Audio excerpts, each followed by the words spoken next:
Hey beautiful people, what's poppin? Nizere ko mumeze neza cyane. Mbaye kazana kuri The Focus iwabo dusobanuye tugufa ariko tumeze neza cyane. Kwitangira agafilme kacu dutangirira ku kiriyo cy'umusaza wari principal w'ishuri witwa Jung Sup. Aha Yunhwa, umukobwa mwiza kandi ukiri mutoya, niwe uwateguye kino kiriyo ubwo mu buryo butunguranye hari umunyamakuru w'umunyamakenga witwa O wahise ugera aho ngaho nyine nawe aje gusezera kuri uyu musaza, hanyuma atangira kubaza Yunhwa impamvu y'urupfu uyu musaza wari principal. Uyu munyamakuru aba ari gukemanga n'umukobwa n'urupfu umusaza yapfuye kubera yuko uyu Jung Sup, uyu musaza uba usanzwe yirwariye kanseri, mu by'ukuri ntago ari iba yamwishe, aba yishwe n'ikindi kintu. Ndetse kirenze kuri ibyo ngibyo, icyitwa ngo ni umutungo wose umusaza yari atunze aba yawusigiye n'umukobwa ngo ni Yunhwa, kandi mu by'ukuri nta sano rya danje cyangwa ikindi kintu bari basanzwe bapfana. Koga nyine yamuhaye ke. Mubasha kurikiraho rero tubona wa munyamakuru ngo ni O ari kuganira na Yunhwa, bakaganira akanya, gusa uyu munyamakuru aba ari gushaka gukuramo amakuru n'umukobwa. Gusa umukobwa nawe nta bintu bya danje bizi bitamubwira, umunyamakuru birangira avuye aho ngaho aragenda. Nyuma rero tubona umunyamakuru yongeye kugaruka n'ubundi kureba Yunhwa, aho yasanze Yunhwa ari gushyira indabyo ku gituro cyo wa musaza, ndetse tanamenya yuko uyu mukobwa aba ari kuba mu kizu kinini kandi cyiza byatari wenyine w'umwe nyuma yo kumusaza apfuye. Yunhwa rero wa munyamakuru amaze kumusobanurira impamvu ari gushaka kwijyanya amakuru, nyine ari gukora investigation, Yunhwa noneho yemeye kumuhereza interview neza, akamubwira akantu kandi ukuntu ibintu byatangiye n'uburyo yaje kumenyana n'uno musaza wari principal bwa mbere na mbere. Ndetse mu mashusho akurikiraho nyine bahita batangira kutwereka ukuntu byagenze kugira ngo bamenyane. Ubwo Yunhwa ngo yari asanzwe yikorera akazi k'ubukayateka cyangwa se abantu bita ku bantu birwariye n'ibiki. Amaze kumva rero ko wa musaza ari yirwariye kandi akaba ari wenyine, yaje kumwaka akazi, aho Jung Sup yahise amuhereza akazi ko kuzajya amwitaho, nyine akamukorera hafi nk'ibintu byose. Ndetse ubwa mbere bahura, Jung Sup yahise yishyuye n'umukobwa yuko ngaba ari nko muri stage za nyuma za kanseri, ngo bityo nta gihe kinini aba asigaje cyo kubaho. Ndetse abwira uyu mukobwa yuko ngashaka kumara iminsi yose aba asigaje yibereye mu mahoro, nyine nta bintu biri kumustressa. Bityo rero yasabye Yunhwa yuko nyine yamwitaho akazamukorera ibyo ashaka byose muri iki gihe. Gusa uno mukobwa nawe nta byo gutindiganya yahise abyemera. Gusa bagitangira gukorana, Jung Sup wari umeze nk'umuntu ufite amahane, yatangiye yasaba ibintu bya hato na hato byo kwiyenza n'ibiki, mbese kwa kundi ubona nyine ko ari umuntu ugoye, akarakazwa n'ubusanga ibiryo bamutekeye ntabwo bitetse nk'uko yabishakaga n'ibiki. Ndetse akazajya anasaba Yunhwa kumukorera za massage nyine z'umubiri wose n'iki. Ndetse ijoro rimwe nyuma yo gukanguka yari kurota inzozi mbi byatari, Jung Sup yarakangutse arebye ku ruhande abona Yunhwa aba yasinziriye kubera kugotwa nyine no kuguma aho ngaho kugira ngo umusaza atagira ikibazo. Gusa akibibona, ahubwo uyu musaza wari ugoye byatari, umujinya waramwishe, ahita amumenaho amazi kugira ngo amukangure. Gusa n'ubundi Yunhwa yari yikarumye, ntabwo yabwanukaga, aravuga ati umukire icyo yakora ni icyo ngicyo nyine. Umusaza agatotsi karongera karamufata, arongera arasinzira. Gusa nyuma uko iminsi ngo yagiye yicuma, Yunhwa yatangiye kumenya ibintu Jung Sup akunda, ndetse atangira nyine gusobanukirwa buri kantu kose umusaza aba akeneye, ahereye ku byo kurya umusaza bakunda, ndetse akajya amwitaho no ku miti umusaza yafataga. Agera amenya n'igipimo cy'amazi umusaza yoga, nyine ibintu byose bitangira kumera neza. Ibintu bikigenda gutya rero, umubano w'umusaza nawe nibwo watangiye kugenda uba mwiza kurushaho. Ku buryo ijoro rimwe Jung Sup yatwaye Yunhwa ahantu mu muhuro wagomba kumuhuza n'abantu bahoze bigana, ndetse bari muri icyo kirori yumvishije n'umukobwa kugira ngo ajye kuri stage abaririmbire. Aho umukobwa yagiye kuri stage yari afite akajwi keza, araririmba, abasaza bose rwose bati nkonda kubera impano y'umukobwa. Bari mu nzira bataha rero, uyu musaza yabwiye Yunhwa yuko ngira ndirimbo yahoze ngo ari indirimbo umugore we babanaga nyine witabye Imana ngo barakundaga byatari.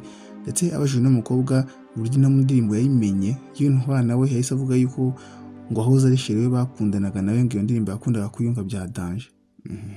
Igitondo gikurikiraho rero Yunhwa yari gucira inzara Jung Sup muri jaride nyine mu rugo, kubera umubano wabo waratangiye kugenda waguka. Umusaza yatangiye kwirekura, nyine avuga ku by'umuhungu we witabye Imana, aho yavuze yuko ngo umuhungu we yari neza mu myaka nk'iya Yunhwa, gusa ngo yaje kwitaba Imana mu rupfu rutunguranye. Hanyuma uno musaza ahita abaza n'umukobwa impamvu yahisemo kuza kumwitaho kugira ngo abe ari kwenjoyinga n'abagenzi be nyine b'urubyiruko, akaza kumarana umwanya na kino gisaza. Mu gusubiza rero Yunhwa yahise amusubiza igisubizo cyangwa cy'ibizarre, amubwira yuko we mu by'ukuri ngo ari gukurikira urugendo rwe Imana yamwandikiye. bwo kuzaba umukire mu buryo butunguranye. Gisaza aracyonye ashaka gukinangura tu. Mu munsi w'icyo Jin Sup yaje gufatwa n'ububabare kubera ya kanseri yaba afite, ibyatumye atangira kuvuza induru kubera ukuntu yari kubabara byadanje, ndetse ahantu ku gitanda yikubita hasi atangira kugenda kamba hasi kugira ngo ariko yafata amazi, ndetse bibabaje na nyuma yo gufata amazi yanyweye ntiyoroherwa. Undi rero yumvise urusaku Yunhwa yahise yihutira nyine kuza kureba ikibaye ku musaza, ariko umusaza ahita amubwira ati genda nta kintu kimwe wamfasha, ahubwo genda unterere ipasi ikoti. Nyuma rero uburibwe bubaye nk'ubworohamo, Jin Sup yasohotse hanze mu cyumba, Yunhwa amukubita ya kositime yamutereye ipasi. Hanyuma umusaza nano ahita asaba umukobwa yuko yagenda ahantu kuri papeteri akajya kuzana ifoto ye aba yakoreshejeyo mu kagigi.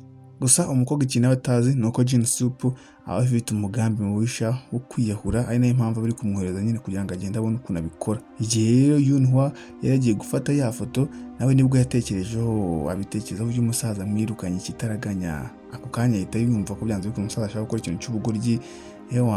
Akimara kubyumva yahise afata ya foto agaruka mu rugo yirukanka kugira ngo arebe yuko yasanga umusaza atarimaramo umwuka. Kubw'amahirwe ahagera rwose umusaza aribwo ari kujya mu mugozi aramutabara, ndetse abakobwa n'amarira ari gushoka mu maso karamwinyiga ati ntuzongere gukora ikintu nk'iki ngiki. Aha kanya nibwo uno musaza yahise abona yuko noneho aba ameze nk'umuntu ufite ikintu cyo kuberaho, ndetse nyuma ko iminsi yakomeje kugenda yicuma, umubano w'umusaza n'umukobwa watangiye kugenda ukura birushijeho. Umusaza nawe atangira kubona ibyishimo. Umunsi umwe rero ubwo umusaza yarimo atunganya amafoto yahoze ari umugore we n'umuhungu we, nibwo yatangira kwirekura nyine yabwira Yunhwa yuko ngo buriya mu buzima bwe ngo abantu bose yigeze akunda cyangwa se nabo bakamukunda, ngo kano kanya baba baramutaye. Ngo niyo mpamvu rero aba yari afite ubwoba ukuntu bose bamusize akaba yari agiye kwiyahura. Gusa nanone Yunhwa yahise amumara impungenge amubwira yuko we nta hantu hamwe azigera ajya, amusezeranya yuko azamuguma iruhande kugeza ubuziraherezo.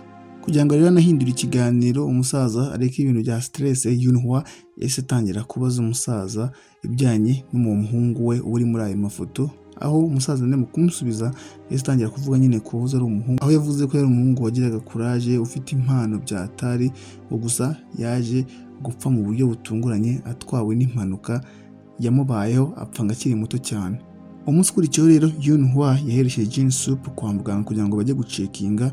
Aho bagezeyo batunguwe kubera yuko dogita yabahaye amakuru adasanzwe. Ya kanseri ya Jin Sup mu buryo bumeze nk'ibitangaza, iyo imeze nk'ihagaze gukomeza kwaguka mu mubiri, ndetse umuntu ngo uhoze afite amezi 6 yonyine yo kubaho, kano kanya byarazamutse ku buryo ngo byageze ku myaka 6 yose. Ndetse uyu dogiteri we ahita yanzura ko byanze bikunze iyo umurwayi ameze neza akirinda ibintu bya stress ngo agiye gupfa byanze bikunze ngo n'ubuzima bwe komeza kugenda bwaguka. Bari mu nzira rero bataha, Jin Sup barebaga ku maso ukabona ko ari kumwenyura byatari, ndetse ibingibi byose ahita bishimira Yunhwa amufata ukaboko avuga ati niwe wankoreye umuti kabisa. Kasubona umukobwa arishimira yarazi ko agiye kugira n'iki.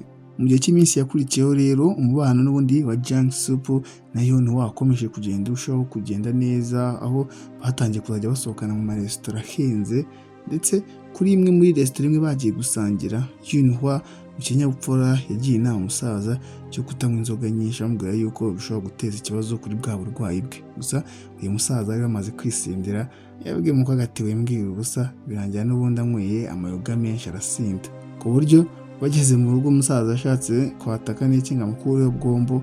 Gusa Yunhwa amufata amaboko, umusaza mukuru ashaka kumusoma ku ngufu. Gusa umusaza nta mbaraga bafite, nyuma yo kumera nk'abahanganyemo gatoya umukobwa n'undi birangira amusunikiye ku ruhande, umusaza n'undi agahita yisinzirira. Gusa byaramubabaje cyane Yunhwa ku buryo yahise yemeza kuva aho ngaho akigendera, agasiga kino gisaza nawe gitangiye kumusaba wuncenje. Filime yacu rero itigaruka kuri uno munsi, aho tubona umunyamakuru ngo ni cyagiye yaravuye nyine kwa Yunhwa mu rugo.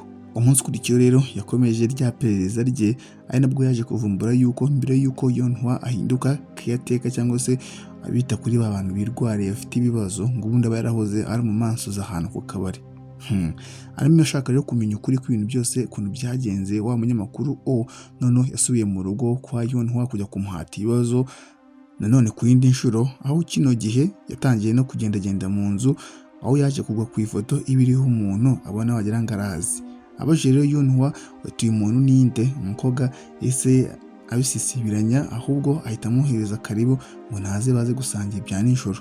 Nyuma rero barimo basangira ibya nijoro, abanyamakuru nta kujijinganya cyangwa ry'iminwa yahise abaza Yunhwa ati se waba hari uruhare wagize mu rupfu rw'uriya musaza? Hanyuma mu gusubiza Yunhwa nawe ntabwo amuhereza igisubizo neza cyeruye, ahubwo ahita amusukira ka wayini yarangiza agatangira kumubwira andi mateka yafitanye n'uriya musaza nyine ku bintu byari bimeze kera.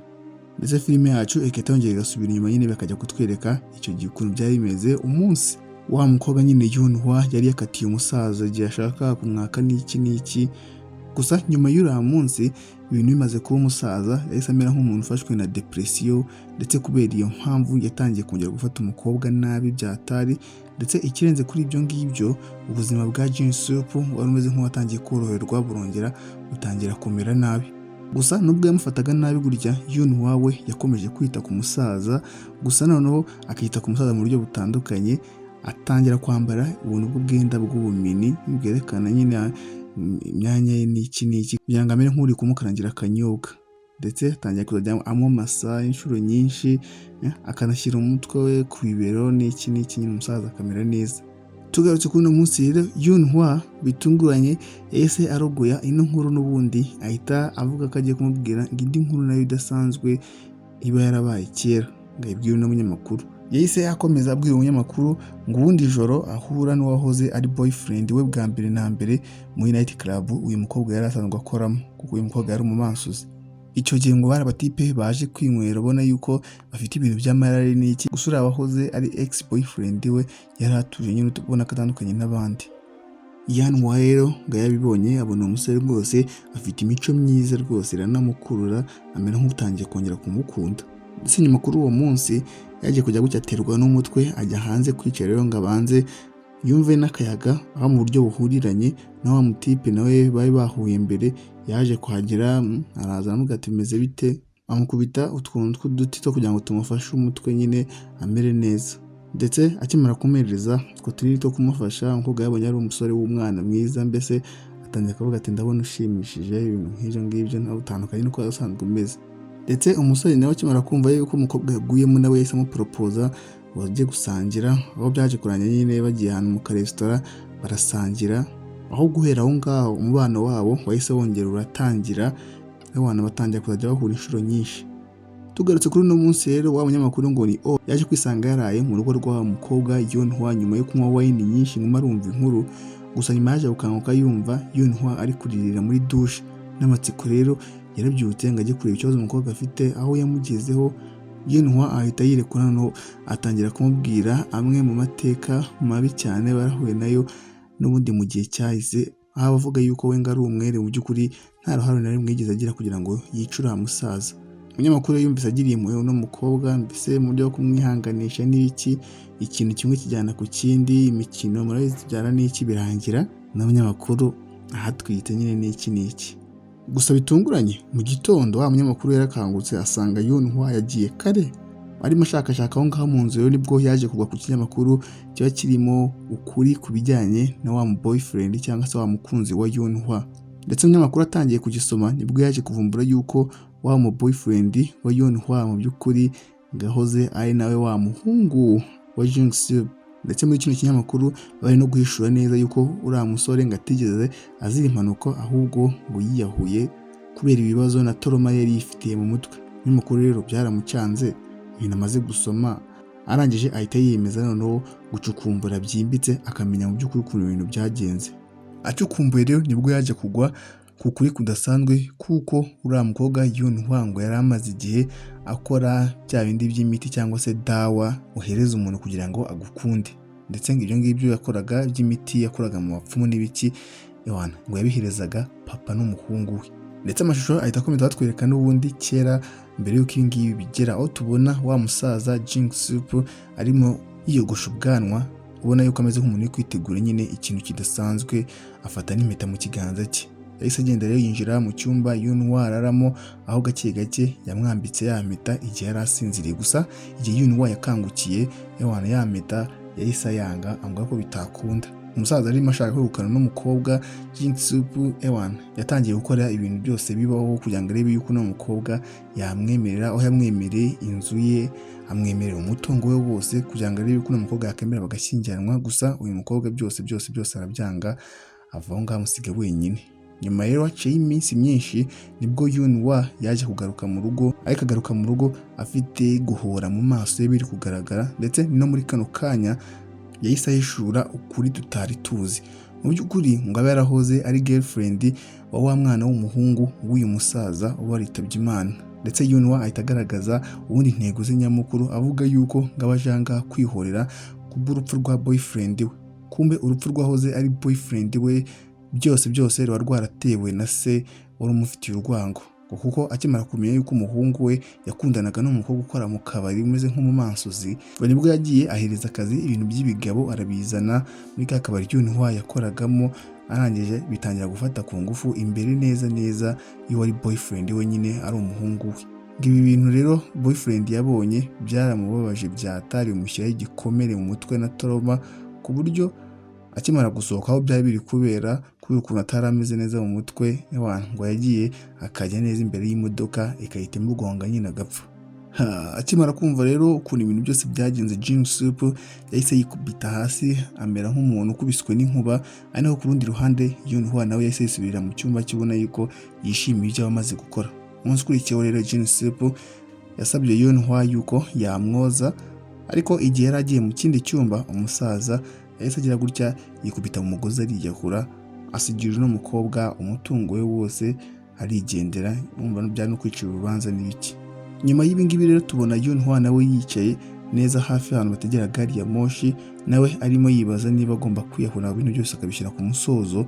Gusa igihe neza yigiye imbere ashaka nko gusimbukira kuri gari ya moshi yari igiye kuza, nibwo mu buryo butunguranye icyo nakita nka roho ya wa musaza n'umuhungu we byabaye nk'ibimukurura, biramubwira ati humura nta kibazo. Ndetse Jin-sup amara impungenge mu mukobwa, amubwira ko nta nzika amufitiye, ndetse amugira inama yuko agomba kuba ubuzima bwose busigaye abubayeho neza, kubera ko baramusigiye n'agafaranga nyine ibintu bikagenda neza. Ndetse filime yacu irangira tubona amashusho meza za roho nyine za musaza n'umuhungu bajya muri gari ya moshi bakagenda bapepera umukobwa, bihita binagaragaza yuko bashyigikiye umukobwa, ndetse bigashyira n'itangiriro ku rugendo rushyashya rw'umukobwa. Ibintu byose yabyikuyemo, nishakira umugabo ibintu biryohera. That's what's up. Agafilme kacu k'umunsi n'akanjye nizere ko kabashimishije. Get to the focus. Until next time, peace out. Aye.